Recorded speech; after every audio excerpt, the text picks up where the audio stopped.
చేయి చేయి కలుపుదాం పచ్చదనాన్ని పరిరక్షిద్దాం అన్న నినాదంతో చేపట్టిన టీవీ9 సీడ్ బాల్ క్యాంపెయిన్ కి అనూహ్య స్పందన వచ్చింది.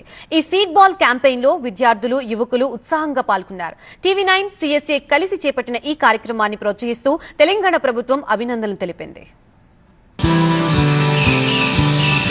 టీవీ9 ప్రత్యేకంగా నిర్వహిస్తున్న కార్యక్రమం సీడ్ బాల్ కార్యక్రమం.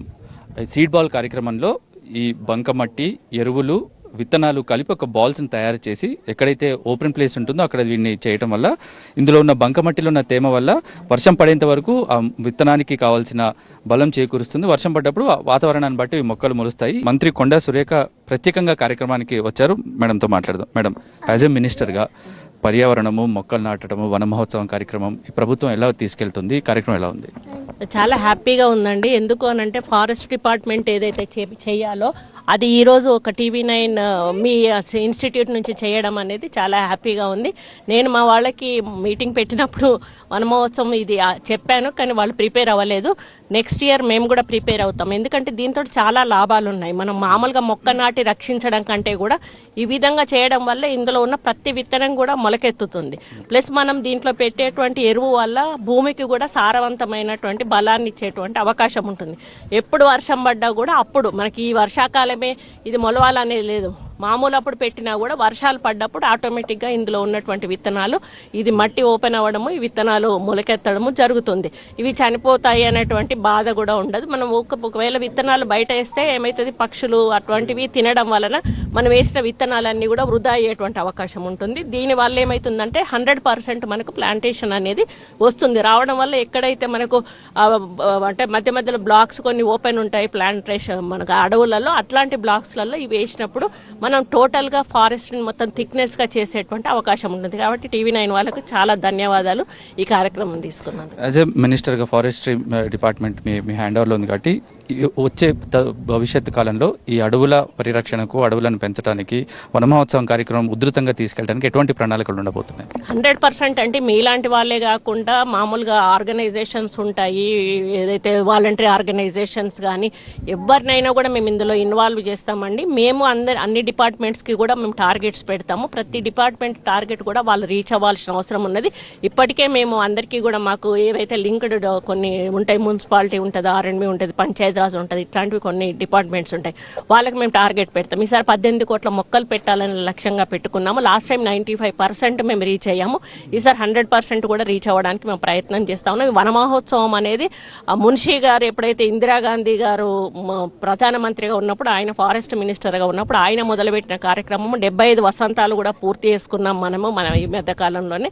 ఇది కంటిన్యూస్ ప్రోగ్రామ్. ఎందుకనంటే ఈ గ్లోబల్ వార్మింగ్ ద్వారా ఈరోజు మనకు చూస్తూ ఉన్నాము, సునామీలు కానీ, భూకంపాలు కానీ, వర్షాలు రాకపోవడం కానీ, ఇవన్నీ కూడా కారణం ఏంటి అంటే మనము వృక్ష సంపదను రక్షించుకోకపోవడం వల్లనే ఇవన్నీ జరుగుతూ ఉన్నాయి. వృక్షాలను మనం కాపాడితే మనల్ని వృక్షాలు కాపాడతాయి. కాబట్టి చెట్లను మనం రక్షించుకోవాలి. మన జనరేషన్ని, మన ఫ్యూచర్ జనరేషన్ని, మనల్ని కూడా మనం రక్షించుకుంటే బాగుంటుంది. మొక్కే కదా అని చెప్పేసి మనం నిర్లక్ష్యం చేయొద్దండి. ఆ మొక్క ద్వారానే మనం ఈరోజు బ్రతికున్నాము అని అంటే అది ఆ కార్బన్ డైఆక్సైడ్ తీసుకొని ఆక్సిజన్ మనకు వదులుతుంది. కాబట్టి మనం ఎంత ఎక్కువ మొక్కలను పెంచితే అంత ఎక్కువ ఆక్సిజన్ మనం తీసుకోగలుగుతాం.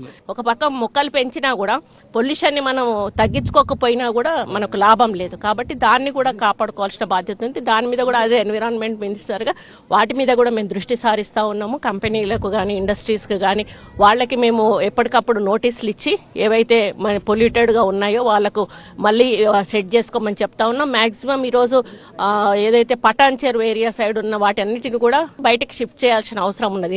మిడిల్ ఆఫ్ ద సిటీలో ఉన్నప్పుడు అది ఆటోమేటిక్గా చుట్టుపక్కల వాళ్ళకి ఎఫెక్ట్ అయ్యడం, ఇటువంటివి కూడా మేము కొన్ని కార్యక్రమాలు రాబోయే రోజుల్లో చేయబోతాం. టీవీ9 సీడ్ బాల్ క్యాంపెయిన్కి సపోర్ట్ చేసిన మనం ఇక్కడ చూస్తున్నాము సెంటర్ ఫర్ సస్టైనబుల్ అగ్రికల్చర్. ఈ ఆర్గనైజేషన్ నుంచి రాజశేఖర్ గారు మనతో ఉన్నారు. రాజశేఖర్ గారితో మాట్లాడి సీడ్ బాల్ ఏంటి, వీళ్ళ థాట్స్ ఏంటి, ఎందుకంటే చాలా ఇయర్స్ నుంచి సీడ్ బాల్ కార్యక్రమం టీవీ9 చేస్తుంటే దాంట్లో అసోసియేట్ అయ్యారు రాజశేఖర్ గారు. Sir, what is a seed ball basically?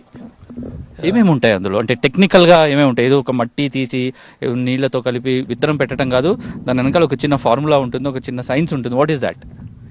నమస్తే అండి. ముందు టీవీ9 వాళ్ళకి కంగ్రాచులేషన్స్. సిఎస్ఏ ఇది 4వ సంవత్సరం మేము టీవీ9తో అసోసియేట్ ఉన్నాం ఈ సీడ్ బాల్ కంపెనీలో. We're proud of it. Seed ball అనేది తయారు చేసే విధానంలో ఎనీ ఫారెస్ట్ స్పీసీస్ ఒక విత్తనం తీసుకొని ఆ విత్తనం మొలక సరిగా ఉందా లేదా ముందు చూసి ఆ విత్తనాల్ని కొంచెం సమపాల్లో మట్టి, పశువుల పేడ, దాంట్లో కొంత బయో ఫర్టిలైజర్స్ ఉంటాయి, వ్యామ్ లాంటివి, ఇవి మిక్స్ చేసేసి ప్రాపర్గా డ్రై చేసి అందుబాటులో ఉంచుతాము. ఎప్పుడైతే వర్షాలు వస్తాయో ఆ వర్షాలు వచ్చినప్పుడు ప్రాపర్ ప్లేస్లో మనము త్రో చేస్తే. అంటే ఇప్పుడు ఈ సీడ్ బాల్లో ఏమేమి ఏ కాంపోజిషన్లో ర్యాండమ్గా ఏదైనా మట్టి తీసుకుంటారా, స్పెసిఫిక్ మట్టి, ఇంత పోర్షన్ ఆఫ్ మట్టి, ఇంత పోర్షన్ ఆఫ్ కాంపోస్ట్, ఈ వాట్ ఈస్ దట్, ఏదైనా ఫార్ములా ఉందా? సో దీంట్లో సింపుల్ ఫార్ములా అండి, 1:1 రేషియోలో మట్టి, పశువుల పేడ అండ్ ఎనీ కంపోస్ట్ తీసుకుంటే బాగుంటుంది. స్పెషల్గా వర్మీ కంపోస్ట్, ఇవి సమపాల్లో ఉండాలి. 4వ ఐటెంలో దీంట్లో ముఖ్యమైనది వ్యామ్ అని ఒక బయో ఫర్టిలైజర్ ఉంటుంది. అది కొంత పాలలో మనము ఈ సీడ్ బాల్లో మిక్స్ చేయగలిగితే ఆ రూట్ ఇనిషియేట్ చేస్తుంది, సీడ్ బాల్ ఎస్టాబ్లిష్ అవుతుంది. ఇవి మెయిన్గా 4 కాంపోనెంట్స్. ఓకే సార్, ఒకసారి సీడ్ బాల్ మనం విసిరేసిన తర్వాత అది ప్లాంటేషన్ రావాలంటే దానికి సపరేట్ ఎన్విరాన్మెంట్ ఏమైనా కావాలా? డిఫరెంట్ వెదర్ కండిషన్స్కి అది ఎట్లా సస్టైన్ అవ్వగలుగుతుంది? సో మినిమం మాయిశ్చర్ అయితే అవసరం అండి. ఎప్పుడైతే వర్షాలు వస్తుందో ఈ సీడ్ బ్యాల్లో ఉన్న కంపోస్ట్ ఉంది, అలాగే సాయిల్ ఉంది, అలాగే పశువుల పేడ ఉందో, ఇది మాయిశ్చర్ని తీసుకొని అబ్జర్వ్ తీసుకుంటుంది. ఈ అబ్జర్వ్ అయిన తర్వాత సీడ్ మాయిశ్చర్ని అబ్జర్వ్ చేసేసుకొని మొలకెత్తి గ్రాడ్యువల్గా అది ఎస్టాబ్లిష్ అవుతుంది. సో పిల్లలు ఇక్కడ సీడ్ బాల్ క్యాంపెయిన్లో పాల్గొన్నారు. దే ఆర్ వెరీ యాక్టివ్, చాలా ఎంతూజియాస్టిక్గా ఉన్నారు. సీడ్ బాల్ ప్రోగ్రామ్ అంటే ఏంటో ఒకసారి వీళ్ళతో మాట్లాడి తెలుసుకుందాం. వీళ్ళు ఏం చేశారు సీడ్ బాల్ క్యాంపెయిన్లో? you're the part of seed ball campaign, right? Seed balls visirara, ela undi program?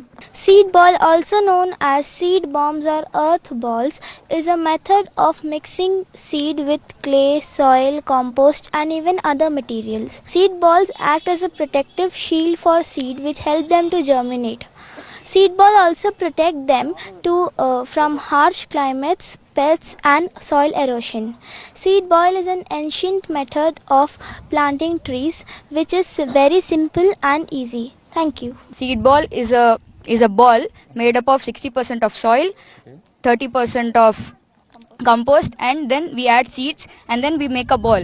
And we are here in this area where we need more trees. These many trees, we have trees but we need more trees. So we take this and we throw it. And after the rain comes, the hard layer of the soil, it melts down and the seeds directly get sown in the soil. Why do we do this? Because if we directly sow seeds, birds or other animals may eat it. So this is the significance of the seed ball.